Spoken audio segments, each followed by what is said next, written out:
ठीक अच्छे तो आम फास्ट जाना व्याकरण कौन व्याकरण ठीक अच्छे व्याकरण कौन व्याकरण शब्दर व्युत्पत्ति कौन ना को उपसर्ग लगे ना बी उपसर्ग पूर्वक है बी युक्त कौन क्लियर देखा जाऊनी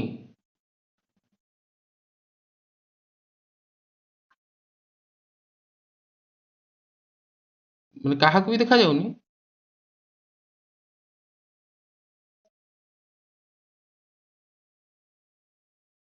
जो मानक देखा जाऊनी से नेटवर्क किसी समस्या थाई पारे मोर नेटवर्क कौन समस्या नहीं ठीक अच्छे तेणु जो मान समस्या होची तो से नेटवर्क इश्यू थाए थाई पारे ठीक अच्छे तो बी उपसर्ग पूर्वक आंग एवं को धातु क्रू धातु प्रत्यय को प्रत्यय ल्यूट प्रत्यय बी आंग क्रू ल्यूट प्रत्यय को शब्द निष्पन्न हब ना व्याकरणम व्याकरण शब्द निष्पन्न है अर्थात आम कौन कही था व्याकरण को ना व्याक्रियन्ते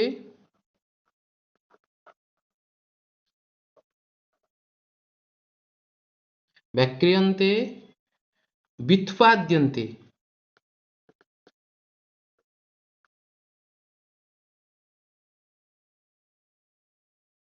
व्युत्पद्यन्ते शब्दाः अनेन इति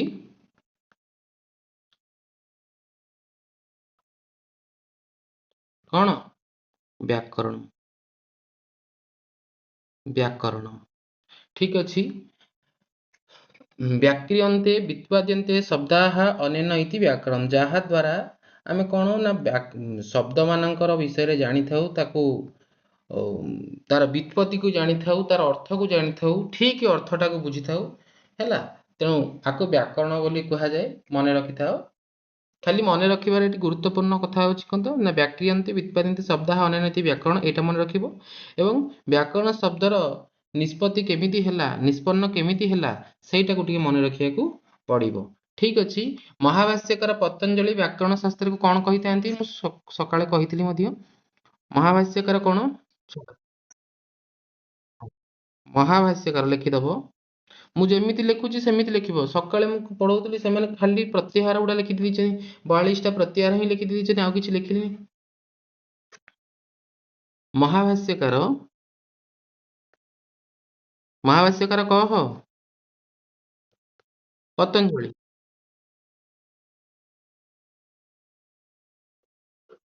ମହା ମହାଭାଷ୍ୟକାର ପତଞ୍ଜଳି କଣ କହିଲେ ବ୍ୟାକରଣ ଶାସ୍ତ୍ର ସେ ଅପର ନାମ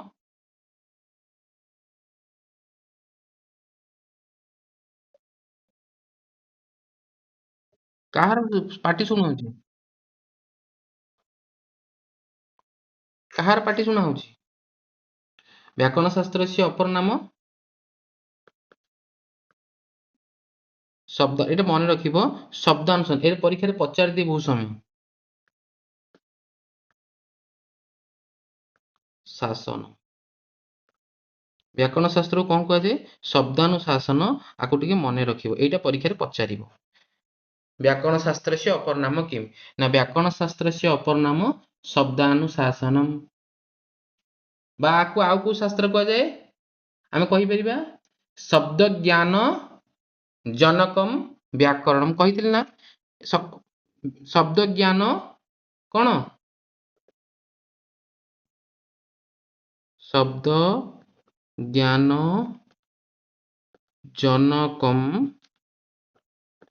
व्याकरणम ठीक अच्छे शब्द ज्ञान जनकम व्याकरणम अच्छा व्याकरण सूत्र आमर कोठु आसिला व्याकरण पाणिनि ही व्याकरण ग्रंथर जदि कहबा आमे पाणिनीय व्याकरण देखिबा तो शिवंक ठारू व्याकरण आसीची नुह कि नृत्यावसाने नटराज राज ननाद ढक्का नव पंचबारम तुम जानिथिबो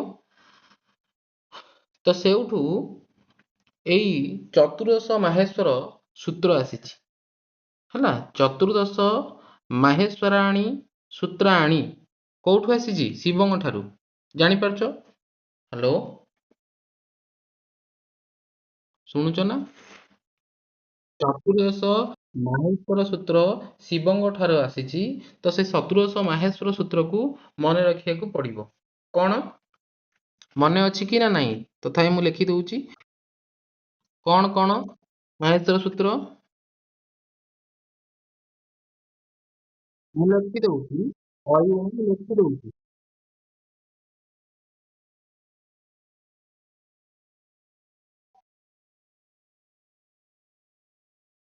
ହଁ, ଅୟୁଂ ଉଲ୍ଲୁକୁ ଏୟୋଂ।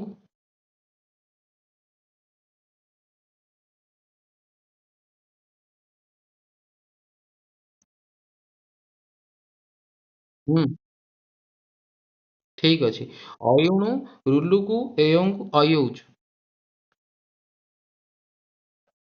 ଅୟୌଜ। ତାପରେ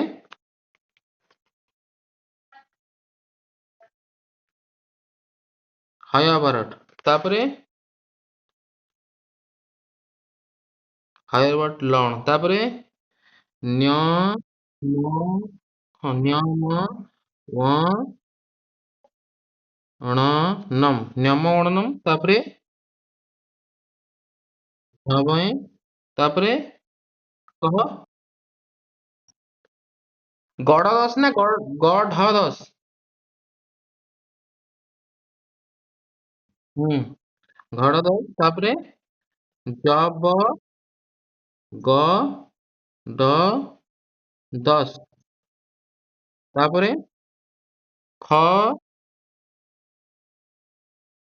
ହଁ, ଖ ଫ ଛ ଠ ଥ ચ ଟ ତବ୍। ଚଟ ତବ୍। ବୁଝିଲା? ଖ ପ ଛଟ ଥ ଛଟ ଚଟ ତବ୍। ତାପରେ କପୟ କପଏ ସ ସ ସର୍। ତାଲବେଶ ମୁଧନେଶ ଦନ୍ତେଶ ର ସ ସ ସ। ତାପରେ ହଲ୍। ଇଏ ହଉଛି ଆମର ଚତୁର୍ଦଶ ମାହେଶ୍ଵର ସୂତ୍ର। ମନେ ରଖିବ, ଏ 14ଟି ହଉଛି ମାହେଶ୍ଵରଙ୍କର ସୂତ୍ର। ଏଇ 14ଟି ସୂତ୍ର ଭିତରୁ ସମ୍ପୂର୍ଣ୍ଣ ବ୍ୟାକରଣ ହିଁ ସୃଷ୍ଟି କରାଯାଇଛି, ବା ସମ୍ପୂର୍ଣ୍ଣ ସଂସ୍କୃତ ଜଗତ ଏଇ 14ଟା ସୂତ୍ର ଭିତରୁ ହିଁ ଆସିଛି। ପରୀକ୍ଷାରେ ପଚାରିବ ମାହେଶ୍ଵର ସୂତ୍ର କେତୋଟି? ତ ତମେ ଏଇ 14ଟି ସୂତ୍ରକୁ ମନେ ରଖିବାକୁ ପଡିବ। କଣ? ଅୟୋଣୁ ପାଖରୁ ଆରମ୍ଭ କରିକି ହଲ ପର୍ଯ୍ୟନ୍ତ ଏ କେଇଟା ସୂତ୍ର ଅଛି? ଟୋଟାଲ 14ଟି ସୂତ୍ର ଅଛି। ତ ଏଇ 14ଟି ସୂତ୍ର ସମସ୍ତଙ୍କର କଣ୍ଠସ୍ଥ ହେବା ନିତ୍ୟାନ୍ତ ଆବଶ୍ୟକ। ତ ଯାହାର ମନେ ନାହିଁ, ଯାହାର ମନେ ଅଛି ଧନ୍ୟବାଦ, ଯାହାର ମନେ ନାହିଁ ତାକୁ ମନେ ରଖିକି ଆସିବ। ଠିକ ଅଛି? ତାପରେ କୁହାହଉଛି କଣ? ଇତି ମାହେଶ୍ଵରାଣୀ ସୂତ୍ରାଣୀ ଅଣାଦି ସଂଜ୍ଞାର୍ଥାନି। ଅଣାଦି ସଂଜ୍ଞାର ହେଇଥାଏ। କଣ ଅଣାଦି ସଂଜ୍ଞା ହେଇଥାଏ ମୁଁ ଆଗକୁ କହିବି। ତାପରେ ଏସାମ ଅନ୍ତ୍ୟଃ ଇତଃ। ଏତେଷାଂ ସୂତ୍ରାଣାମ୍ ଅନ୍ତ୍ୟ ବର୍ଣ୍ଣସ୍ୟ କୋଉ ସଂଜ୍ଞା ହୁଏ? ଇତ୍ ସଂଜ୍ଞା। ମାନେ ପ୍ରତ୍ୟେକ ସୂତ୍ରର ଅନ୍ତ୍ୟ ବର୍ଣ୍ଣର ଇତ୍ ସଂଜ୍ଞା ହବ। ମାନେ ଅୟୁଣର ଣର ଇତ୍ ସଂଜ୍ଞା ହବ। ଇତ୍ ମାନେ କଣ? ଇତ୍ ମାନେ ହଉଛି ତାର ଲୋପ ହବ। ଇତ୍ ମାନେ ତାର ଲୋପ ହବ। ଅୟୁଣର ଣର ଲୋପ ହେବ, ରୁଲୁକର କର ଲୋପ ହବ, ଅୟୋଙ୍କର ଉଅର ଲୋପ ହବ, ଅୟୌଚର ଚର ଲୋପ ହବ ଏବଂ ହୟବରଟର ଟ। ସେମିତି ପ୍ରତ୍ୟେକ ବର୍ଣ୍ଣର ପ୍ରତ୍ୟେକ ସୂତ୍ର ବର୍ଣ୍ଣ ନୁହଁ ସରି ପ୍ରତ୍ୟେକ ସୂତ୍ରର ଅନ୍ତ୍ୟ ବର୍ଣ୍ଣ ଯୋଉଟା ସବୁ ହଲନ୍ତ ଲାଗିକି ଅଛି ସେଗୁଡାକର କୋଉ ସଂଖ୍ୟା ହେଇଯିବ? ଅନ୍ତ୍ୟ ବର୍ଣ୍ଣର ଇତ୍ ସଂଜ୍ଞା ହେଇଯିବ। ମାନେ ତାର ଗ୍ରହଣ, ହଁ, ତାର ଗ୍ରହଣ କରାଯିବ ନାହିଁ। ତାପରେ ଆସିଲା ଅଣାଦି ସଂଜ୍ଞାର୍ଥାନି। ଆଉ ପ୍ରତ୍ୟାହାର କଥା ଏଇଠି ଆମେ ଟିକେ କହିଦବା। ପ୍ରତ୍ୟାହାର କଣ? ପ୍ରତ୍ୟାହାର ସଂଜ୍ଞା ବିଧାୟକ ସୂତ୍ର କଣ? ପ୍ରତ୍ୟାହାର ସଂଜ୍ଞା କଣ? ଆଦିରନ୍ତେନ, ଲେଖି ଦଉଛି, ତମେ ଏଗୁଡା ସବୁ ଜାଣିଛ ହେଲା।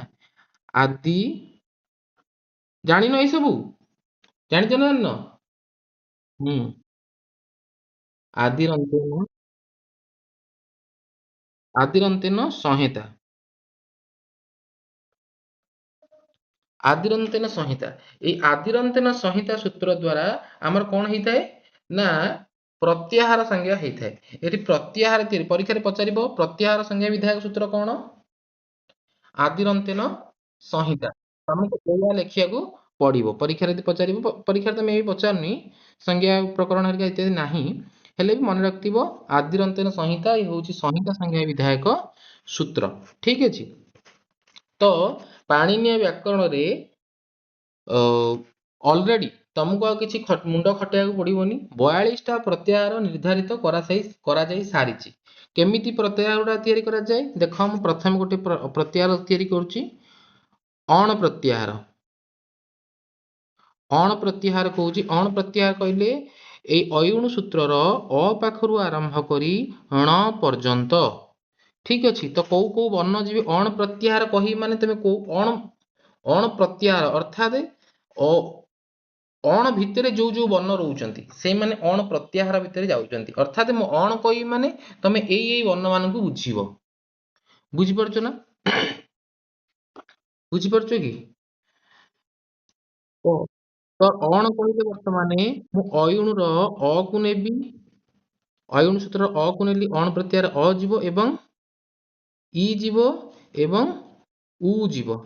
ଆଚ୍ଛା, ଣ କୁ ମୁଁ ନେବି ନା ନେବିନି? ନା। କଣ ପାଇଁ ନା ପ୍ରଥମେ ମୁଁ କହିସାରିଛି ଏମାନଙ୍କର ଅନ୍ତିମ ବର୍ଣ୍ଣସ୍ୟ କୋଉ ସଂଜ୍ଞା ହୁଏ? ଅନ୍ତିମ ବର୍ଣ୍ଣସ୍ୟ, ହଁ, ଅନ୍ତିମ ବର୍ଣ୍ଣ ଯେହେତୁ ଇତ୍ ସଂଜ୍ଞା ହଉଛି, ତ ଏମାନଙ୍କର ଗ୍ରହଣ ଏଇ ଅନ୍ତିମ ବର୍ଣ୍ଣ ମାନଙ୍କର ଗ୍ରହଣ କରାଯାଏ ନାହିଁ। ତାହେଲେ ମନେ ରଖିଦେଲ। ଆଚ୍ଛା, ଏତିକି କ୍ଲିୟର ହେଇଗଲା କି?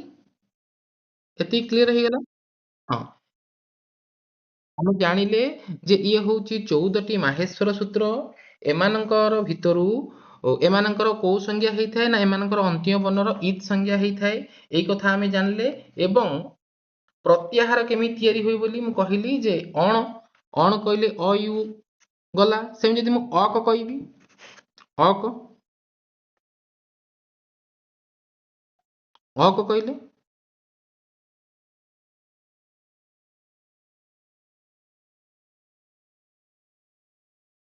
ଅ ଇ ଉ ରୁ ଲୁ। କାହିଁକି ନା ଏଇ ନ ର ବି ଗ୍ରହଣ ହବ ନାହିଁ ଏବଂ ଏଇ କ ର ବି ଗ୍ରହଣ ହେବ ନାହିଁ। ସେମିତି ଟୋଟାଲ ଉପରେ କେତୋଟି ପ୍ରତ୍ୟାହାର ଆମର ନିର୍ଦ୍ଧାରିତ କରାଯାଇଛି? 42। ତ ଏଠି ଯେମିତି ମୁଁ ବର୍ତ୍ତମାନ ଲେଖିଲି ପ୍ରତ୍ୟାହାର କଣ କହିବି, କଣ କହିବି, ଅନିଟ କାର ଅଛି।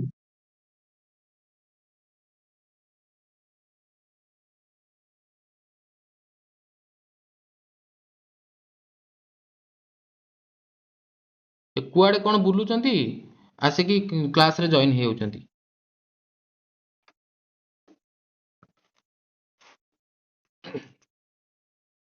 ଠିକ ଅଛି। ତ ଅ ଇ ଉ ଅଣ ପ୍ରତ୍ୟାହାରରେ ଗଲା, ଅକ କହିଲେ ଅ ଇ ଉ ରୁ ଲୁ। ଏମିତି 42ଟା ପ୍ରତ୍ୟାହାର ଆମ ନିର୍ଦ୍ଧାରିତ କରାଯାଇଛି। ତମେ ସେ 42ଟାଙ୍କ ପ୍ରତ୍ୟାହାର ମୁଁ ଯେମିତି ଅକ ପ୍ରତ୍ୟାହାରରେ କୋଉ କୋଉ ବର୍ଣ୍ଣ ଯାଇଛି ଲେଖିଲି, ତମେ ସେମିତି 42ଟାଙ୍କ ପ୍ରତ୍ୟାହାରରେ କୋଉ କୋଉ ବର୍ଣ୍ଣ ଯାଉଛନ୍ତି ତାକୁ ଟିକେ ଲେଖିବ। ଠିକ ଅଛି, ବୁଝିଗଲ? ଲେଖିକି ମତେ ପଠେଇବ। ହଁ, ତାପରେ ଆଉ ଗୋଟେ କଥା କହିଲି ଯେ ଅୟୁଣୁ ପାଖରୁ ଯୋଉ 14 ସୂତ୍ର ରହିଲା ଆକୁ ମାହେଶ୍ୱରାଣୀ ସୂତ୍ରାଣୀ ବୋଲି କୁହାଯାଏ। ଚତୁର୍ଦଶ ମାହେଶ୍ୱର ସୂତ୍ର, ଏମାନଙ୍କର ଅନ୍ତ୍ୟ ବର୍ଣ୍ଣର ଲୋପ ସଂଜ୍ଞା ହେଇଥାଏ। ଏବଂ ଲଣ, ଲଣ ମଧ୍ୟରେ ଯୋଉ ଗୋଟେ ଅ ଅଛି, ଆଚ୍ଛା କହିବ ଲଣ ମଧ୍ୟରେ ଅ କୋଉଠୁ ଆସିଲା? ନା ତାକୁ ଜାଣିବା ପାଇଁ ହେଲେ ଆମକୁ ହକାର ବିଷୟ ଜାଣିବାକୁ ପଡିବ। ହକାରାଦି ସୁ ଅକାର ଉଚ୍ଚାରଣାର୍ଥମ କୁହାଯାଇଛି ଯେ ହକାର ସୁ ଅକାର ଉଚ୍ଚାରଣାର୍ଥମ। ତମେ କହିବ ହକାର ସୁ ଅକାର ଉଚ୍ଚାରଣ କେମିତି? ନା ଆଉ ଗୋଟେ ପ୍ରତ୍ୟାହାର ତମକୁ ମୁଁ କହିଦେଲେ ତମେ ସେଇଟା ଟିକେ ଭଲ ଭାବରେ ଜାଣିପାରିବ। ଠିକ ଅଛି। ତ ମୁଁ ଆଉ ଗୋଟେ ପ୍ରତ୍ୟାହାର ଏଠି ନଉଛି, ଅଚ ପ୍ରତ୍ୟାହାର। ଅଚ ପ୍ରତ୍ୟାହାର, ଅଚ ପ୍ରତ୍ୟାହାର ହେଲେ କିଏ କିଏ ଯିବେ? ଅ, ଇ, ଉ, ରୁ, ଲୁ, ଏ, ଓ, ଐ, ଓ। ଏଇ ମାନେ ବର୍ତ୍ତମାନ ଆମର ଅଚ ପ୍ରତ୍ୟାହାରରେ ଯାଉଛନ୍ତି। କେତୋଟି ବର୍ଣ୍ଣ ଯାଉଛନ୍ତି? ନା 4, ଇଏ 4, 8, 9। ଟୋଟାଲ ଉପରେ 9ଟି ବର୍ଣ୍ଣ ଯାଉଛନ୍ତି କୋଉଥିରେ? ଅଚ ପ୍ରତ୍ୟାହାରରେ। ଟିକେ ଦେଖିଦବା ଅଚ ପ୍ରତ୍ୟାହାର ମାନେ କୋଉ ଯାଏଁ ଯାଉଛନ୍ତି। ଏଉଠୁ ଆରମ୍ଭ କରିକି ଅୟୁଣୁର ଅ ପାଖରୁ ଆରମ୍ଭ କରିକି ଅୟଉଚର ଚ ପର୍ଯ୍ୟନ୍ତ କୋଉ ପ୍ରତ୍ୟାହାର ଇଏ ହେଲା? ଅଚ ପ୍ରତ୍ୟାହାର। ତାପରେ ଆସିଲା ହ, ହୟବରଟର ହ, ତାପରେ ଆସିଲା ହୟବରଟର ହ। ତ ଏଇ ଯୋଉ ଏଇଠି କୁହାଯାଇଛି ହକାର ଦିଶୁ ଅକାର, ହକାର ଆଦିଷୁ ଇତ୍ୟୁକ୍ତେ ହକାର ଆଦିଷୁ ବିଦ୍ୟମାନ ଅକାର କିମर्थम ନା ଉଚ୍ଚାରଣାର୍ଥ। ଏଇଟା ମନେ ରଖିବ। ତମେ କହିବ ହକାର ଦେହରୁ ଅକାର କଣ ଆସିଲା କେମିତି? ନା ଦେଖ ଏଠି ହୟବରଟ ଲେଖା ହେଇଛି। ହୟବରଟ ମାନେ କଣ? ନା ହ ୟ ବ ର ଟ। ହୟବରଟ ଯଦି ଆମେ ଦେଖିବା ଆକୁ, ତାହେଲେ କଣ ଏଠି ଲେଖା ହେଇଛି କୁହ? ନା ଆକୁ ଯଦି ଫିଟେଇ ଦେବି ତାହେଲେ କଣ ହବ ଇଏ? ନା ହ ହଲନ୍ଦ ଯୁକ୍ତ ଅ ଯୁକ୍ତ ୟ ଯୁକ୍ତ ଅ, ୟ ହଲନ୍ଦ ଯୁକ୍ତ ଅ ଯୁକ୍ତ ବ ହଲନ୍ଦ ଯୁକ୍ତ ଅ ଯୁକ୍ତ ର ହଲନ୍ଦ ଯୁକ୍ତ ଅ ଯୁକ୍ତ ଟ ହଲନ୍ଦ। ବୁଝିପାରୁଛ? ହ ୟ ବ ର ଟ। ବୁଝିପାରିଲ ନା ବୁଝିପାରିଲନି? ହୟବରଟ ବୁଝିପାରିଲ କି? ଅର୍ଥାତ ମୁଁ କହିବାକୁ ଚାହୁଁଛି ଯେ ଏଇ ଯୋଉ ହୟବରଟ ଆଦିରେ ଏଇ ଯୋଉ ଅ ଗୁଡାକ ଅଛି କଣ ପାଇଁ? ନା ଉଚ୍ଚାରଣାର୍ଥମ। ଉଚ୍ଚାରଣାର୍ଥମ। ବୁଝିହେଲା କି? ତ ଏଇ କଥା କୁହାଯାଉଛି ଯେ ହକାର ଦିଶୁ ଅକାର ଉଚ୍ଚାରଣାର୍ଥମ। ବିନା ଅକାର, ବିନା ଅକାରରେ ତମେ ହ କୁ ଉଚ୍ଚାରଣ କରିପାରିବ ନାହିଁ। ବୁଝିପାରୁଛ କି? ତେଣୁ ତେଣୁ ଆମେ ଏଇଠି ଆଉ ଗୋଟେ କଥା ଜାଣିପାରିବା, ଏଇ ପ୍ରଥମ 9ଟି ବର୍ଣ୍ଣ ଏଇ ଯୋଉ ଅଚ ପ୍ରତ୍ୟାହାରରେ ଗଲା, ଏ ସବୁ ସ୍ୱର ବର୍ଣ୍ଣ। ଏମାନେ ସବୁ କୋଉ ବର୍ଣ୍ଣ? ଅଚ ସ୍ୱରାହା। ମନେ ରଖ, ଏମାନେ ସବୁ ହଉଛନ୍ତି ସ୍ୱର ବର୍ଣ୍ଣ। ଏଇ ଯୋଉ ହ ପାଖରୁ ଆରମ୍ଭ କରାଗଲା, ଇଏ ହଉଛି କୋଉ ବର୍ଣ୍ଣ? କୋଉ ବର୍ଣ୍ଣ ଏମାନେ? ବ୍ୟଞ୍ଜନ ବର୍ଣ୍ଣ। ହଁ, ବ୍ୟଞ୍ଜନ ବର୍ଣ୍ଣ। ତେଣୁ ଆମେ ଏଇଠି ଗୋଟେ କଥା ଜାଣିଲେ ଯେ ହକାର ଦିଶୁ ଅକାର ଉଚ୍ଚାରଣାର୍ଥମ ଇତ୍ୟୁକ୍ତେ ଯେତେ ଗୁଡ଼ିଏ ବ୍ୟଞ୍ଜନ ବର୍ଣ୍ଣ ଅଛି ସମସ୍ତଙ୍କୁ ଉଚ୍ଚାରଣ କରିବାକୁ ହେଲେ ଆମକୁ ସ୍ୱର ବର୍ଣ୍ଣ ଅର୍ଥାତ୍ ଅକାର ଉପରେ ନିର୍ଭର କରିବାକୁ ପଡୁଛି। ତେଣୁ ଏଇ ଯୋଉ ଅକାର ଗୁଡାକ ଏଠି ଅଛି ଏମାନଙ୍କର କାରଣ କଣ? କଣ ପାଇଁ ଏମାନେ ଅଛନ୍ତି? ଉଚ୍ଚାରଣ ପାଇଁ। କେବଳ ଉଚ୍ଚାରଣ ପାଇଁ। ପରୀକ୍ଷାରେ ପଚାରିଛି କୋଶ୍ଚିନ୍, ହକାର ଦିଶୁ ଅକାର କିମର୍ଥମ? ଉଚ୍ଚାରଣାର୍ଥମ। ମନେ ରଖିଥିବ କଣ ପାଇଁ? ଉଚ୍ଚାରଣ ପାଇଁ। ତ ଯଦି ଆମେ ଦେଖିବା ତାହେଲେ ଅଚ ପ୍ରତ୍ୟୟକୁ ଯଦି ଆମେ ସ୍ୱର ବର୍ଣ୍ଣ ବୋଲି କହିଲେ ତାହେଲେ ଟୋଟାଲ ସ୍ୱର ବର୍ଣ୍ଣ କେଇଟା ହେଲା? 9ଟା ସ୍ୱର ବର୍ଣ୍ଣ। 9ଟି ସ୍ୱର ବର୍ଣ୍ଣ। ତାହେଲେ ବ୍ୟଞ୍ଜନ ବର୍ଣ୍ଣ ଦେଖିବା। ତ ବ୍ୟଞ୍ଜନ ବର୍ଣ୍ଣ କଣ? ସ୍ୱର ବର୍ଣ୍ଣ କାହାକୁ କୁହାଯାଏ ଜାଣିଛ ନା ନାଇଁ? ସ୍ୱୟଂ ରାଜତେ ଇତି ସ୍ୱରାହା। ଯିଏ ଅନ୍ୟ କାହା ଉପରେ ନିର୍ଭର ନ କରିକି ନିଜେ ଉଚ୍ଚାରିତ ହେଇପାରୁଥିବ ସେ ହଉଛି ସ୍ୱର ବର୍ଣ୍ଣ। ସ୍ୱୟଂ ରାଜତେ ଇତି ସ୍ୱରାହା। କାହା ଉପରେ ନିର୍ଭର କରିବନି, ନିଜେ ନିଜେ ଉଚ୍ଚାରିତ ହେଉଥିବ ତାକୁ ସ୍ୱର ବୋଲି କୁହାଯାଏ। ବ୍ୟଞ୍ଜନ କିନ୍ତୁ କାହା ଉପରେ ନିର୍ଭର କରୁଛି? ହେଇ ଦେଖୁନ, କାହା ଉପରେ ନିର୍ଭର କଲା? ସ୍ୱର ବର୍ଣ୍ଣ ଉପରେ ନିର୍ଭର କରେ। ବ୍ୟଞ୍ଜନ ନିଜେ ଉଚ୍ଚାରିତ ହେଇପାରେନି, ସେ ସ୍ୱର ବର୍ଣ୍ଣ ଉପରେ ମାନେ ନିର୍ଭର କରିଥାଏ। କଣ ପାଇଁ? ନା ଉଚ୍ଚାରଣାର୍ଥମ। ଏଇ ଯୋଉ ହକାର ଦିହରେ ଅକାର ଗୁଡା ପ୍ରୟୋଗ କରାଯାଇଛି କଣ ପାଇଁ? ହକାର ଦିଶୁ ଅକାର କିମର୍ଥମ? ପରୀକ୍ଷାରେ ପ୍ରଶ୍ନ ପଚାରେ। ତ ଉଚ୍ଚାରଣାର୍ଥମ। ତ ଆମେ ଯଦି ଦେଖିବା ବ୍ୟଞ୍ଜନ ବର୍ଣ୍ଣ କେତେଟା? ଇଏ ତ ସ୍ୱର ବର୍ଣ୍ଣ 9ଟା ଜାଣିଦେଲେ। ବ୍ୟଞ୍ଜନ ବର୍ଣ୍ଣ କେତେଟା? ବ୍ୟଞ୍ଜନ ବର୍ଣ୍ଣ କେତେଟା ଜାଣିବାକୁ ହେଲେ ଆମେ ପ୍ରଥମେ ଜାଣିବା ବ୍ୟଞ୍ଜନ ବର୍ଣ୍ଣକୁ ଦି ଭାଗରେ ବିଭକ୍ତ କରାଯାଇଛି, ଗୋଟେ ବର୍ଗୀୟ ବ୍ୟଞ୍ଜନ ଆଉ ଗୋଟେ ଅବର୍ଗୀୟ ବ୍ୟଞ୍ଜନ। ହେଲା, ବର୍ଗୀୟ ବ୍ୟଞ୍ଜନ କେତେ? ନା କୁଚୁଟ ତୁପୁ ଏତେ ଉଦିତାହା କୁହାଯାଇଛି। କୁଚୁଟ ତୁପୁ ଅର୍ଥାତ୍ କୁଚୁଟୁ ତୁପୁ କହିଲେ ତାକୁ କଚଟ ତପ ବୋଲି ବି କୁହନ୍ତି। କଣ? କଚଟ ତପ ଲେଖିଦେବି। କ ଚ ଟ ତ ପ ଦେଖା ହଉଛି କଚଟ ତପ। ତ ତାକୁ କୁଚୁଡ ତୁପୁ ବୋଲି ବି କଣ?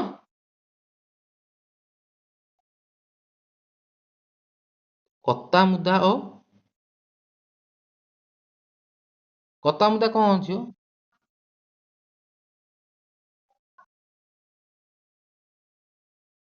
କତା ମୁଦା ମୁଁ ଶୁଣି ପାରୁନି କଣ କହୁଛି, ଆଉ ଥରେ ଧୀରେ ଧୀରେ କହିଲ। ହୁଁ।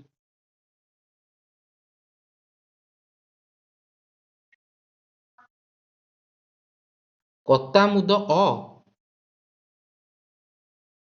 କତା ମୁଦ ଅ, ଅ ଏଠି ତ ଆସିବନି।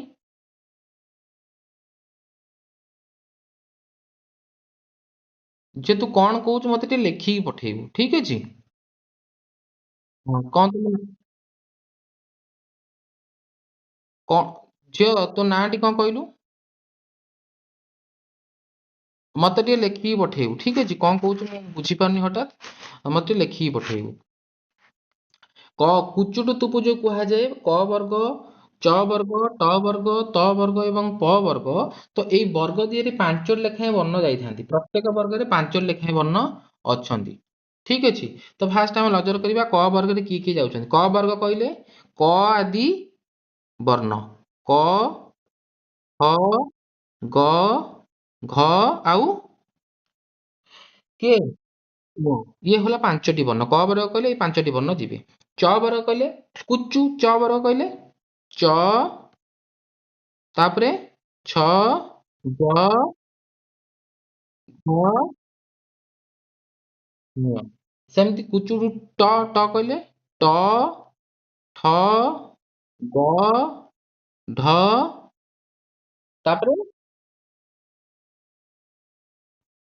ଟ, ଠ, ଡ, ଢ, ଣ। ତାପରେ ତ ବର୍ଗ, ତ ବର୍ଗ କହିଲେ ତ, ଥ, ଦ, ଧ, ନ।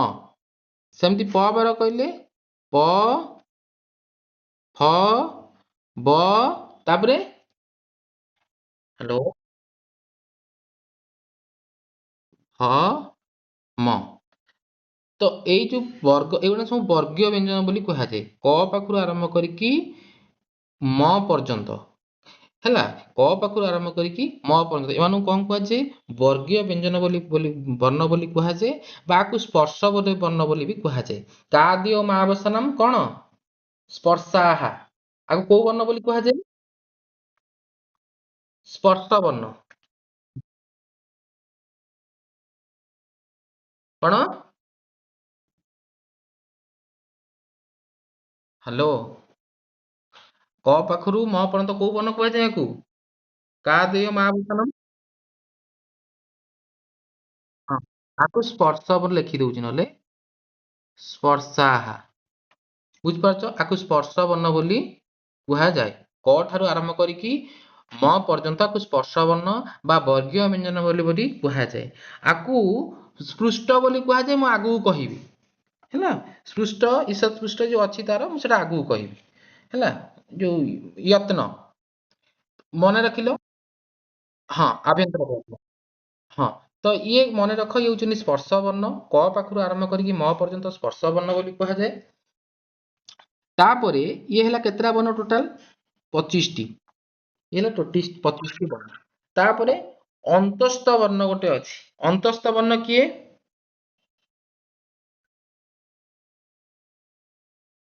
ୟ, ବ, ର, ଲ, ଅନ୍ତସ୍ତାହା, ହେଲା। ୟ, ବ, ର, ଲ। ଆକୁ କୋଉ ବର୍ଣ୍ଣ କୁହାଯାଏ? ଅନ୍ତସ୍ଥ ବର୍ଣ୍ଣ ବୋଲି କୁହାଯାଏ। ଲେଖିଦେବି ଅନ୍ତସ୍ଥା। ଆକୁ ଅନ୍ତସ୍ଥା ବା ଅନ୍ତଃ ବର୍ଣ୍ଣ ବି କହିପାରିବ। ଅନ୍ତସ୍ଥା ବୋଲି କହିପାରିବ। ଅନ୍ତସ୍ଥା କିଏ? ୟ, ବ, ର, ଲ। ଆଚ୍ଛା, ତାପରେ ଆସିଲା, ଇଏ ଗଲା କେତେଟା ବର୍ଣ୍ଣ ଟୋଟାଲ? 4ଟା।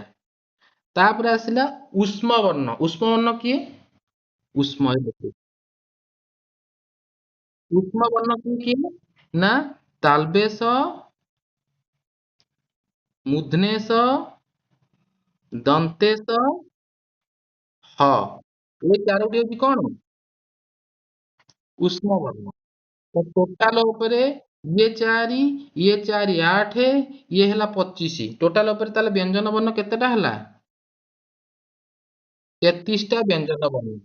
ପୂର୍ବରୁ ଏଠି ସ୍ୱର ବର୍ଣ୍ଣ ଥିଲା କେଇଟା? 9ଟା।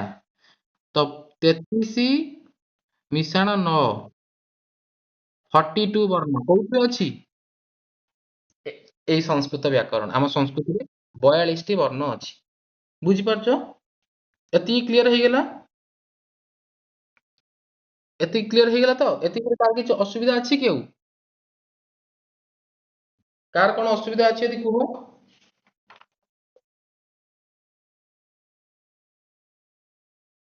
କଣ କଣ? ଉଷ୍ମ ବର୍ଣ୍ଣ, ସେଇଟା ଉଷ୍ମ ବର୍ଣ୍ଣ, ଠିକ ଅଛି? ସେ ଯୋଉଟା କହୁଛ ଏଇଟା ତାଲବେଶ, ମୂର୍ଧନେଶ, ଦନ୍ତେଶ, ହ ଏମାନଙ୍କୁ ଉଷ୍ମ ବର୍ଣ୍ଣ ବୋଲି କୁହାଯାଏ। ମୁଖ ଗୁହରରୁ ଏଇ ବର୍ଣ୍ଣମାନ ଉଚ୍ଚାରିତ ହେଲା ବେଳେ ଉଷ୍ମ ବାଷ୍ପ ଆସିଥାଏ। ତମେ ନଜର କର, ଉଷ୍ମ ବାଷ୍ପ ନିର୍ଗତ ହେଇଥାଏ, ତେଣୁ ଏହାକୁ ଉଷ୍ମ ବର୍ଣ୍ଣ ବୋଲି କୁହାଯାଏ। ହେଲା, ତେଣୁ ସ, ସ, ସ, ହ ଏଇ ଚାରୋଟି ବର୍ଣ୍ଣକୁ ଉଷ୍ମ ବର୍ଣ୍ଣ କୁହାଯାଏ। ଏମାନେ ମଧ୍ୟବର୍ତ୍ତୀ ବର୍ଣ୍ଣ, ଅନ୍ତସ୍ଥା ମାନେ ମଧ୍ୟବର୍ତ୍ତୀ ବର୍ଣ୍ଣ କିଏ? ୟ, ବ, ର, ଲ ଏମାନେ ଅନ୍ତସ୍ଥ ବର୍ଣ୍ଣ ଚାରୋଟି। 4 4 8 ଆଉ ବର୍ଗୀୟ ବ୍ୟଞ୍ଜନ ଟୋଟାଲ ହେଇଗଲା 25ଟି। ପାଞ୍ଚଟା ବର୍ଗ, ପ୍ରତ୍ୟେକ ବର୍ଗରେ 5ଟି ଲେଖାଏଁ ବର୍ଣ୍ଣ ଅଛି, 25ଟି ବର୍ଣ୍ଣ। ଯଦି ମୁଁ କହିବି କ ବର୍ଗସ୍ୟ ପ୍ରଥମ ବର୍ଣ୍ଣ, ତାହେଲେ କିଏ ହବ କ ବର୍ଗର ପ୍ରଥମ ବର୍ଣ୍ଣ? ନିଜେ କ। ଯଦି କହିବି କ ବର୍ଗର ତୃତୀୟ ବର୍ଣ୍ଣ, ତାହେଲେ କିଏ ହବ? ଗ। ଯଦି ମୁଁ ଟ ବର୍ଗର ପଞ୍ଚମ ବର୍ଣ୍ଣ କହିବି, ତାହେଲେ କଣ ହବ? ବୁଝିପାରୁଛ ତ ଏବେ? ଏବେ ବୁଝିପାରୁଛ? ଏବେ କିଛି ଅସୁବିଧା ଅଛି କି? ନାଇଁ ତ? ଠିକ ଅଛି। ନେକ୍ସଟ ପେଜ କୁ ଯିବା। ଆଭ୍ୟନ୍ତର ପ୍ରୟତ୍ନ, ବାହ୍ୟ ପ୍ରୟତ୍ନ ଭିତରେ ଯିବା। ବର୍ଣ୍ଣ ମାନଙ୍କୁ ଉଚ୍ଚାରଣ କରିବାର ପ୍ରଚେଷ୍ଟାକୁ, ପ୍ରୟତ୍ନକୁ, ଚେଷ୍ଟାକୁ ପ୍ରୟତ୍ନ ବୋଲି କୁହାଯାଏ। ହେଲା, ବର୍ଣ୍ଣ ମାନଙ୍କୁ ଉଚ୍ଚାରଣ କରିବା ପାଇଁ ଯୋଉ ପ୍ରଚେଷ୍ଟା କରାଯାଇଥାଏ ତାକୁ କଣ କୁହାଯାଏ? ପ୍ରୟତ୍ନ ବୋଲି କୁହାଯାଏ। ତାକୁ କଣ କୁହାଯାଏ? ପ୍ରୟତ୍ନ। ତ ପରୀକ୍ଷାରେ ପଚାରି ଦିଏ ଯତ୍ନ, ପ୍ରୟତ୍ନ ନ ଲେଖି ସେ ଲେଖିଦେଇଥିବ ଯତ୍ନ।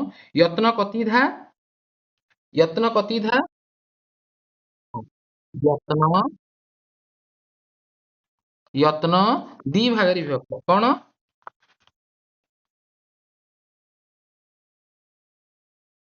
ହଁ, ଆଭ୍ୟନ୍ତର ବାହ୍ୟଶ୍ଚ। ହେଲା,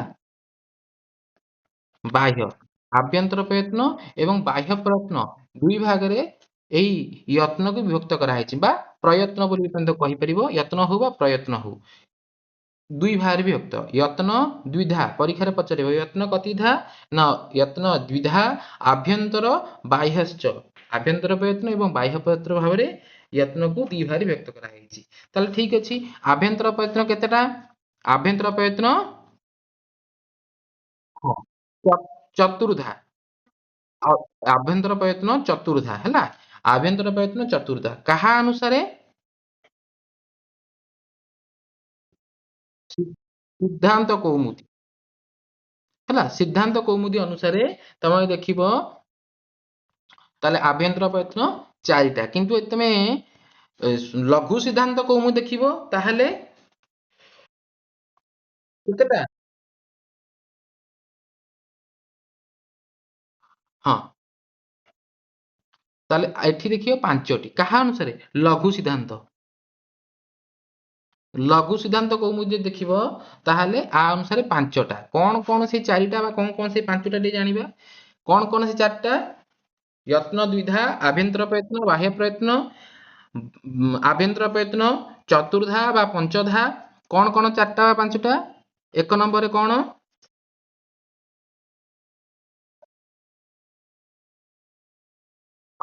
ଫାର୍ଷ୍ଟ ଲେଖିବା ସ୍ପୃଷ୍ଟ, ସ୍ପୃଷ୍ଟ। ତାପରେ ଈଷତ୍ ସ୍ପୃଷ୍ଟ, ତାପରେ ଈଷତ୍ ସ୍ପୃଷ୍ଟ,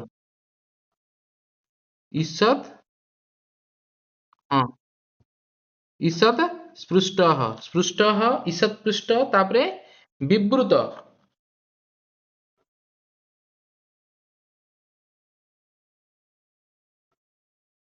ବିବୃତ ବି ଲେଖିଲେ ଚଳିବ, ବିବୃତ। ତାପରେ ଈଷତ୍ ବିବୃତ,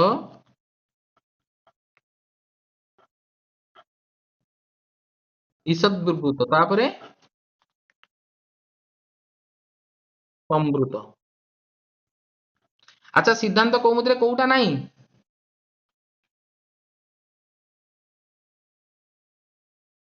ହଁ, ଏଇଟା ଈଷତ୍ ବିବୃତଟା ସିଦ୍ଧାନ୍ତ କୌମୁଦୀରେ ନାହିଁ। ସିଦ୍ଧାନ୍ତ କୌମୁଦୀରେ କେବଳ ଚାରିଟା ବର୍ଣ୍ଣନା କରାଯାଇଛି, ସ୍ପୃଷ୍ଟ, ଈଷତ୍ ସ୍ପୃଷ୍ଟ, ବିବୃତ, ସମ୍ବୃତ। ଏଇ ଚାରିଟା ବର୍ଣ୍ଣନା କରାଯାଇଛି, କିନ୍ତୁ ସିଦ୍ଧାନ୍ତ ଲଘୁ ସିଦ୍ଧାନ୍ତ କୌମୁଦୀରେ 5ଟା କରାଯାଇଛି। ଯଦି ପରୀକ୍ଷାରେ ପଚାରିବ ଆଭ୍ୟନ୍ତର ପ୍ରୟତ୍ନ କେତେଟା, ଯଦି ଅପସନରେ 4 ନାହିଁ ତ ତମେ 5 ମାରିଦବ, ଯଦି 5 ନାହିଁ ତାହେଲେ 4 ମାରିଦବ। ଯଦି କହିବ 4 5 ଦିଟା ଅଙ୍କ ଅଛି, ତାହେଲେ କୋଉଟା ମାରିବ? 4 ମାରିବ। ଯଦି 4 5 ଦିଟା ଅଙ୍କ ଥିବ, ତାହେଲେ କୋଉଟାକୁ ମାରିବ? 4। କାହିଁକି ନା ସିଦ୍ଧାନ୍ତ କୌମୁଦି ତମ ସିଲାବସ ଭିତରେ ଏଇ ଯୋଉ ଆମର ପ୍ଲସ୍ ଥ୍ରୀ ମଡର୍ଣ୍ଣ ପିଲା ବି ପଢୁଛନ୍ତି। ଠିକ ଅଛି। ତ ଏଇ ସ୍ପୃଷ୍ଟ ଯୋଉ ଆଭ୍ୟନ୍ତର ପ୍ରୟତ୍ନ ଗଲା, ସ୍ପୃଷ୍ଟ, ଈଷତ୍ପୃଷ୍ଟ, ବିବୃତ, ଈଷତ୍ ବିବୃତ, ସମ୍ବୃତ, ଏଇ ଯୋଉ ପାଞ୍ଚଟି ଗଲା ବା ଚାରୋଟି ଗଲା, ତ ଏମାନେ କୋଉ କୋଉ ବର୍ଣ୍ଣ ଆ ଭିତରେ ଯାଉଛନ୍ତି? ତ ସ୍ପୃଷ୍ଟ ବର୍ଣ୍ଣ କାହାକୁ କୁହାଯାଏ? ନା ସ୍ପୃଷ୍ଟ ବର୍ଣ୍ଣ ବା ପୃଷ୍ଟ ପ୍ରୟତ୍ନମ୍ ସ୍ପର୍ଶାନାମ୍। ସ୍ପୃଷ୍ଟ ପ୍ରୟତ୍ନ କାହାର? ସ୍ପର୍ଶ ବର୍ଣ୍ଣ। ସ୍ପୃଷ୍ଟ ପ୍ରୟତ୍ନମ୍ ସ୍ପର୍ଶାନାମ୍। ତାହେଲେ ସ୍ପର୍ଶ ବର୍ଣ୍ଣ କିଏ କିଏ? ଆମେ କହିସାରିଛୁ ପୂର୍ବରୁ। ପୂର୍ବରୁ କହିସାରିଛୁ ସ୍ପର୍ଶ ବର୍ଣ୍ଣ କିଏ କିଏ? ଏଇଠି କହିଲି କିଏ କିଏ? ସ୍ପର୍ଶ ବର୍ଣ୍ଣ। ହୁଁ। ତ ଏଇଠି ପୁଣି ମୁଁ ଥରେ ଲେଖି ଦଉଛି ଯେ ସ୍ପୃଷ୍ଟ ବର୍ଣ୍ଣ ହଉଛନ୍ତି କ ଠାରୁ ମ ପର୍ଯ୍ୟନ୍ତ, ଅର୍ଥାତ୍ କାଦୟୋ ମାବସନମ୍ ସ୍ପର୍ଶାଃ ବା କାଦୟୋ ମାବସନମ୍ ସ୍ପୃଷ୍ଟ ବୋଲି ଆମେ କହିପାରିବା। ଠିକ ଅଛି। ତାହେଲେ ସ୍ପୃଷ୍ଟରେ ମୁଁ କଣ ଲେଖିବି ଏଇଖିଣି କୁହ? କ ଠାରୁ ଆରମ୍ଭ କରିକି ମ ପର୍ଯ୍ୟନ୍ତ। ହୁଁ। ତ କ ଠାରୁ ଆରମ୍ଭ କରି ମ ପର୍ଯ୍ୟନ୍ତ ଯୋଉ ବର୍ଣ୍ଣ ରହିଲେ ସେମାନଙ୍କୁ କୋଉ ବର୍ଣ୍ଣ କହିବା ଆମେ? ସ୍ପୃଷ୍ଟ ବର୍ଣ୍ଣ। ଠିକ ଅଛି। ସ୍ପୃଷ୍ଟ ବର୍ଣ୍ଣ ହଉଛି କାଦେୟ ମାବସନମ୍ ସ୍ପର୍ଶାଃ ବା ତାକୁ ବର୍ଗୀୟ ବ୍ୟଞ୍ଜନ ବୋଲି କହିପାରିବା, ତାକୁ ପୃଷ୍ଟ ବୋଲି ବି କହିପାରିବା। ତିନିଟା କଥା ମନେ ରଖିଲେ। ତାପରେ ଆସିଲା ଈଷତ୍ ପୃଷ୍ଟ। ଈଷତ୍ ପୃଷ୍ଟ ଅନ୍ତସ୍ଥାନ। ଈଷତ୍ ପୃଷ୍ଟ କିଏ? ୟ, ବ, ର, ଲ। ଏମାନେ କଣ? ଈଷତ୍ ପୃଷ୍ଟ। ହଁ, ଈଷତ୍ ପୃଷ୍ଟ। ଠିକ ଅଛି। ସ୍ପୃଷ୍ଟ ଗଲା, ଈଷତ୍ ପୃଷ୍ଟ ଗଲା। ତାପରେ ବିବୃତ। ବିବୃତମ୍ ତୁ ସ୍ୱରାଣାମ୍। ବିବୃତ କାହାର? ବିବୃତମ୍ ସ୍ୱରାଣାମ୍। ସ୍ୱରାଣାମ୍। ସ୍ୱରାଣାମ୍ ଅର୍ଥାତ୍ ସ୍ୱରାଣାମ୍ କହିଲେ ଅଚ୍। ଅଚ୍। ଅଚ୍ ମାନେ କଣ? ଅଚ ପ୍ରତ୍ୟାହାର। ତମକୁ ମୁଁ କହିସାରିଲିଣି ସେକଡେ ଅଚ ପ୍ରତ୍ୟାହାର କହିସାରିଲିଣି ନା ନାଇଁ? ଅଚ ପ୍ରତ୍ୟାହାର ସ୍ୱର ବର୍ଣ୍ଣ କହିଦେଇ ବ୍ୟଞ୍ଜନ। ଆଚ୍ଛା ବ୍ୟଞ୍ଜନ ବର୍ଣ୍ଣ ବି କହିଦେଇଛି। ଆଚ୍ଛା ବ୍ୟଞ୍ଜନ ବର୍ଣ୍ଣକୁ ଗୋଟେ କୋଉ ପ୍ରତ୍ୟାହାର କୁହାଯାଏ ସେଇଟା କହିନି। ବ୍ୟଞ୍ଜନ ବର୍ଣ୍ଣକୁ କୋଉ ପ୍ରତ୍ୟାହାର କୁହାଯିବ? ହଲ୍ ପ୍ରତ୍ୟାହାର। ବ୍ୟଞ୍ଜନ। ତ ଜାଣିଛ ହଲ୍ ପ୍ରତ୍ୟାହାର କୁହାଯାଏ ବ୍ୟଞ୍ଜନ ବର୍ଣ୍ଣକୁ। ଠିକ ଅଛି। ତ ଯଦି ଏପଟେ ଆମେ ପୁଣି ଦେଖିବା ତାହେଲେ ବିବୃତ କହିଲା କିଏ? ସ୍ୱରାଣାମ୍। ବିବୃତ ହଉଛନ୍ତି ସ୍ୱର ବର୍ଣ୍ଣ। ସମ୍ପୂର୍ଣ୍ଣ ସ୍ୱର ବର୍ଣ୍ଣ ଯୋଉ ରହିଲା, କେତୋଟି ତାହେଲେ ବିବୃତରେ ଯାଉଛନ୍ତି ବର୍ଣ୍ଣ? ନଅଟି। ସମ୍ପୂର୍ଣ୍ଣ ସମସ୍ତ ସ୍ୱର ବର୍ଣ୍ଣ ବିବୃତରେ ପାଉଛନ୍ତି। ତାପରେ ଆସିଲା ଈଷତ୍ ବିବୃତ। ଈଷତ୍ ବିବୃତ କୋଉଥିରେ ଯିବ କୁହ? ଈଷତ୍ ବିବୃତ ହଁ ଉଷ୍ମାଣ। ଉଷ୍ମ ବର୍ଣ୍ଣ କିଏ କିଏ ତାହେଲେ କୁହ?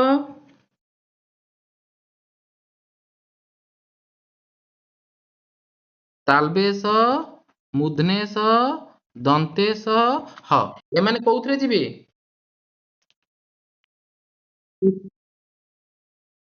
ଈଷତ୍ ବିବୃତ। ତାପରେ ଆସିଲା ବିବୃତ। ବିବୃତ ଆରେ ହଁ ସରି ବିବୃତ ପାଟିରେ ବାହାରିଗଲା। ସରି ସରି ସମ୍ବୃତ। ବିବୃତ ପାଟିରୁ ବିବୃତ କହିପାରିନି। ସମ୍ବୃତ। ସମ୍ବୃତ କୋଉଥିରେ ଯିବ?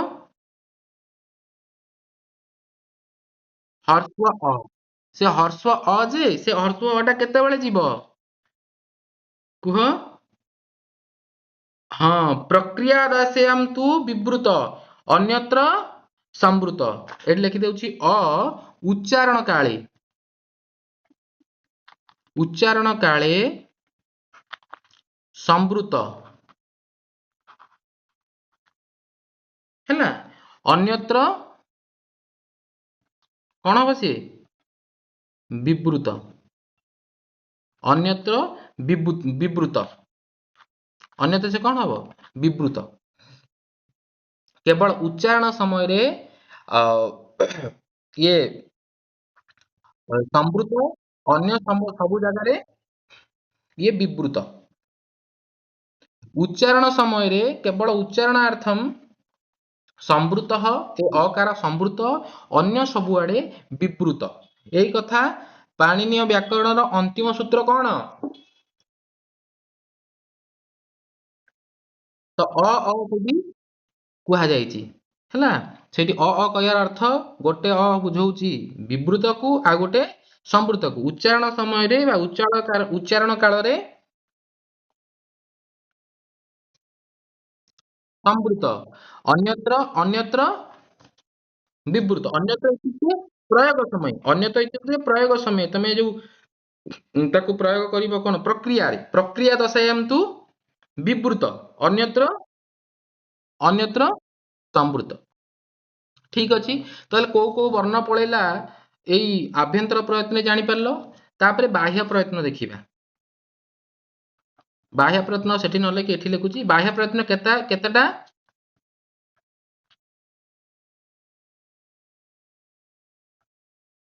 ବାହ୍ୟ ପ୍ରୟତ୍ନ ଏକାଦଶଟା। କଣ କଣ ଏକାଦଶଟା? ଗୋଟିଏ ଗୋଟିଏ କରି ଲେଖିବା। ଫାଷ୍ଟ କଣ?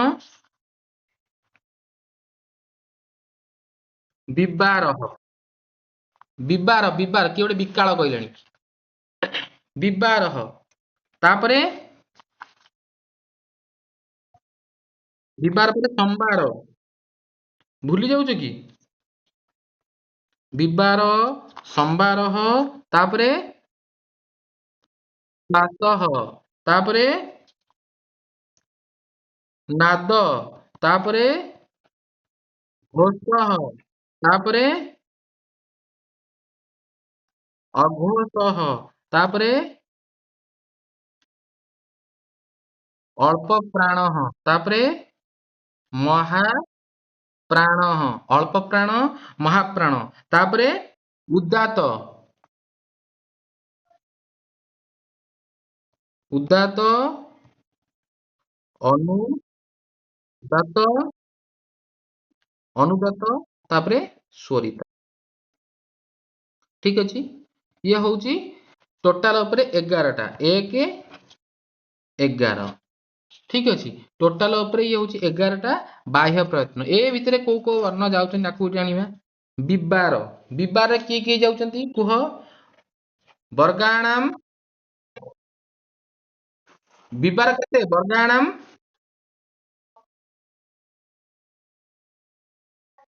ହଁ, ବର୍ଗାଣାମ ପ୍ରଥମ ବର୍ଣ୍ଣ।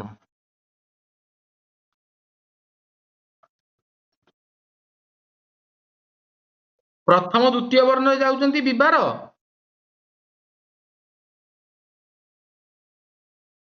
କେବଳ ପ୍ରଥମ ବର୍ଣ୍ଣ। ବର୍ଗାଣାମ ପ୍ରଥମ ବର୍ଣ୍ଣ ହଉଛି ବିବାର, ମନେ ରଖ। ତାହେଲେ କିଏ କିଏ ଯାଉଛନ୍ତି? କ, ଚ, ଟ, ତ, ପ। କଚଟ ତପ ଏମାନେ କଣ କଲେ? ବିବାର। ମୁଁ ଯେମିତି ଲେଖୁଛି ସେମିତି ହିଁ ଲେଖିବ। ମୁଁ ତ ମନା କରିଥିଲି ଆଉ କାହାକୁ କିଛି କହିବିନି। ତ ତମ ଇଚ୍ଛା। ହଁ, ଯିଏ ଦେବ ଦବ, ଯିଏ ନଦେବ ନାହିଁ। ମୁଁ କିନ୍ତୁ ଏଇ ପଢେଇଲା ସମୟରେ ଖାଲି କହିବି। ପଛରେ ଆଉ ଦେଲ କି ନଦେଲ ଆଉ ପଛରେ କାହିଁ ଦେଲୁନୁ କ୍ଲାସରେ ଆଉ ସେଗୁଡା ପଚାରିବିନି। ମୁଁ ଏଇଠି ଖାଲି କହିଦଉଛି ଯାହା କହୁଛି ତାକୁ ଲେଖିକି ଦବ। ଯଦି ତମେ ନଦବ ମୁଁ ଆଉ ପଚାରିବିନି। ଠିକ ଅଛି। ବିବାର ବର୍ଗାଣାମ ପ୍ରଥମ ବର୍ଣ୍ଣ। ତାପରେ ସମ୍ବାର। ସମ୍ବାର କିଏ ଯିବ କୁହ? ହ, ୟ, ବ, ର, ଲ। ଏମାନେ ଯିବେ କଣ? ସମ୍ବାର। ବିବାର, ସମ୍ବାର, ତାପରେ ଶ୍ୱାସ। ଶ୍ୱାସରେ କିଏ ଯିବେ? ବର୍ଗର ଦ୍ଵିତୀୟ ବର୍ଣ୍ଣ। ମୁଁ ଖାଲି ଦୁଇ ଲେଖି ଦଉଛି ନା ସମ୍ପୂର୍ଣ୍ଣ ବର୍ଣ୍ଣ ଲେଖିବି? ଖ, ଛ, ଠ, ଥ, ପ, ଫ ଲେଖିବି କି? ହ, ଛ, ଟ, ଠ, ଥ, ଥ, ତାପରେ ପ, ଫ। କଚଟ, କଚଟ କହୁଛି। ଖ, ଛ, ଠ, ଥ, ଫ ଏମାନେ ଗଲେ ଶ୍ୱାସରେ। ହେଲା। ବିବାର, ସମ୍ବାର, ଶ୍ୱାସ, ତାପରେ ଆସିଲା ନାଦ। ନାଦରେ କିଏ ଯିବେ କୁହ? ନାଦରେ କିଏ ଯିବେ? ବର୍ଗାଣାମ। ବର୍ଗର କୋଉ କୋଉ ବର୍ଣ୍ଣ?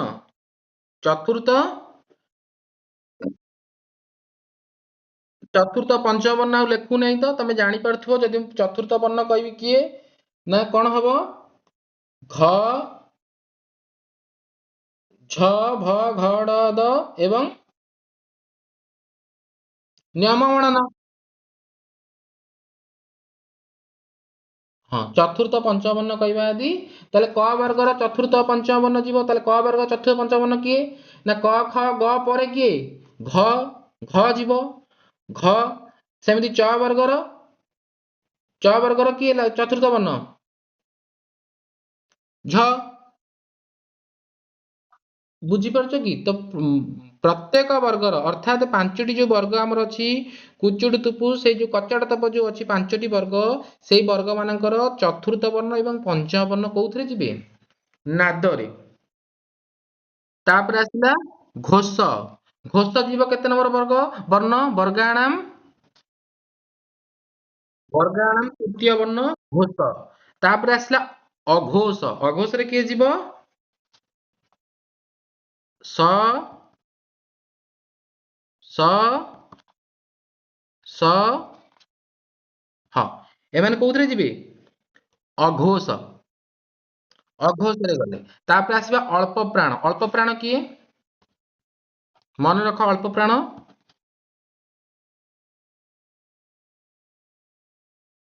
ଅନ୍ତସ୍ଥ ବର୍ଣ୍ଣ। ଅନ୍ତସ୍ଥ ବର୍ଣ୍ଣ କିଏ କିଏ କୁହ?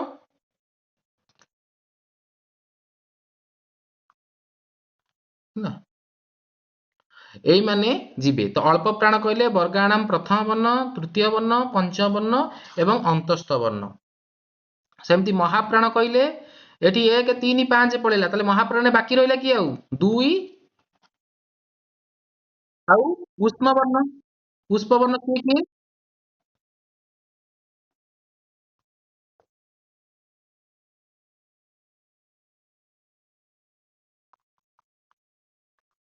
ଏମାନେ ଆସିଗଲେ ଉଷ୍ମ ବର୍ଣ୍ଣ। ଇଏ କୋଉଥିରେ ଗଲେ? ଅଳ୍ପ ପ୍ରାଣ ସରି ମହାପ୍ରାଣ। ଅଳ୍ପ ପ୍ରାଣରେ ଗଲେ 1 3 5 1 3 5 ୟ ବ ର ଲ ଗଲେ ଅଳ୍ପ ପ୍ରାଣରେ। ମହାପ୍ରାଣରେ କିଏ ଗଲେ? ନା 2 4 ତାଲବେଶ ମୁନିଷ ଦନ୍ତେଶ ହ ଅର୍ଥାତ ଉଷ୍ମ ବର୍ଣ୍ଣ। ଏମାନେ ପଡିଲେ ମହାପ୍ରାଣ।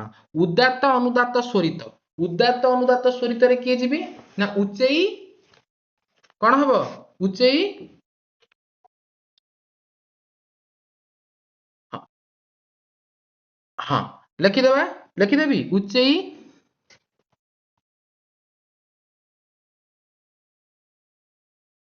ହଁ ଆଉ ଥରେ ଲେଖିଦଉଛି ଉଚେଇ ରୁଦାତଃ। ଏମିତି ଲେଖିପାରିବ ବା ଏମିତି ଲେଖିପାରିବ କଣ? ଏମିତି ବି ଲେଖିପାରିବ ଉଚ୍ଚୈଃ ଉଦାତଃ ନୁହଁ କି? ଉଚ୍ଚୈଃ ଉଦାତଃ। ସେମିତି ଅନୁଦାତ। ଅନୁଦାତ କଣ ହବ? ନିଚେଇ ନିଚେଇ ନିଚେଇ ଅନୁଦାତ ଅନୁଦାତଃ। ତାପରେ ସ୍ୱରିତ। ସ୍ୱରିତ କଣ ହବ? ସମାହାରେ ସ୍ୱରିତଃ। ସମାହାରେ ସ୍ୱରିତଃ। ମନେ ରଖିଥିଲ ଇଏ ହଉଛି ଟୋଟାଲ ଉପରେ କେତେଟା? ଆଭ୍ୟନ୍ତର ପ୍ରୟତ୍ନ ବାହ୍ୟ ପ୍ରୟତ୍ନ କେତେଟା ହେଲା?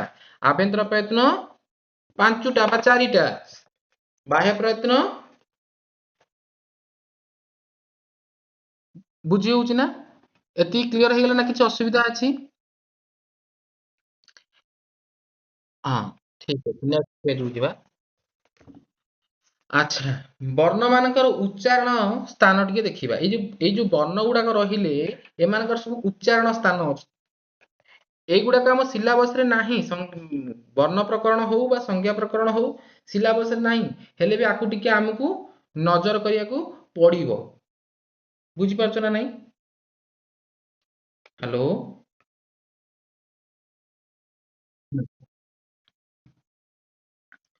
ତ ବର୍ଣ୍ଣ ମାନଙ୍କର ଉଚ୍ଚାରଣ ସ୍ଥାନ ଟି ଦେଖିଦବା। ତ ଉଚ୍ଚାରଣ ସ୍ଥାନ ଦେଖିବା ତାହେଲେ କଣ? ଆଚ୍ଛା କେତେଟା ଉଚ୍ଚାରଣ ସ୍ଥାନ ଅଛି ଆମର?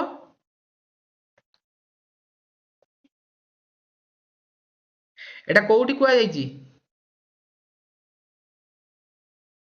ପାଣିନୀୟ ଶିକ୍ଷା ଗ୍ରନ୍ଥରେ ହଁ ପାଣିନୀୟ ଶିକ୍ଷା ଗ୍ରନ୍ଥରେ ଉଚ୍ଚାରଣ ସ୍ଥାନ 8ଟି ବୋଲି କୁହାଯାଇଛି। କିନ୍ତୁ ଯଦି ଆମେ ଲଘୁ ସିଦ୍ଧାନ୍ତ କମୁ ଦେଖିବା ତାର ଉଚ୍ଚାରଣ ସ୍ଥାନ କେତେଟା? 10। 10 11 କେମିତି ହଉଛି? ହ୍ୟାଲୋ। 11ଟା କେମିତି 10 11ଟା କେମିତି ହେଲା କି କହିଲ 11 ମା? 11 କେମିତି କେମିତି?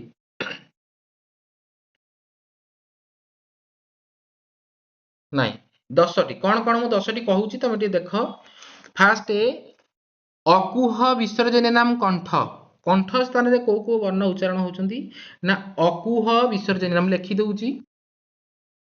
ହଁ, କଣ ହେଲା ଝିଅ? କଣ ହେଲା କି କହୁଛ? ଅକୁହ, ଦେଖ ମୁଁ ଲେଖୁଛି, ଅକୁହ ବିସର୍ଜନୀୟ ନାମ।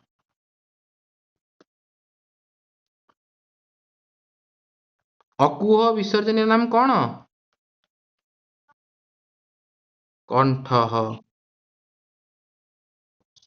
ଅର୍ଥାତ୍ ଅକୁହ ବିସର୍ଜନ ନାମ କଣ୍ଠ ଇତ୍युକ୍ତେ ଅକୁହ, ଅକୁହ ବିସର୍ଗ। ଅ କହିଲେ କିଏ? ଅ ହେଲା। କୁ କହିଲେ କିଏ ଯିବ? କୁ କହିଲେ କିଏ ଯିବ? କ, ଖ, ଗ, ଘ ଏବଂ ଙ। ଏବଂ କଣ କର ତାହେଲେ, ଅ କଥା ଗଲା, କୁ କଥା ଗଲା, ତାପରେ ଆସିଲା କିଏ? ହ। ତ ହ ଲେଖିଦବା, ତ ହ ଲେଖିଦବା। ଅକୁହ, ତାପରେ କଣ କହିଲା? ବିସର୍ଜନୀୟ ନାମ, ତା ମାନେ ବିସର୍ଗ ମଧ୍ୟ ଯିବ। ଏମାନଙ୍କର ଉଚ୍ଚାରଣ ସ୍ଥାନ କୋଉଠି? କଣ୍ଠ। ମୋର ଭିଡିଓ କ୍ଲିୟର ନାହିଁ?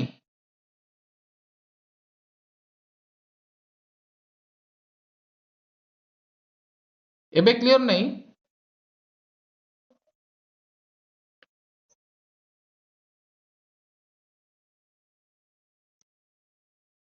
ଏବେ ଏବେ ଅଛି ଠିକ? ଅଛି କି ଟିକେ ଦେଖ।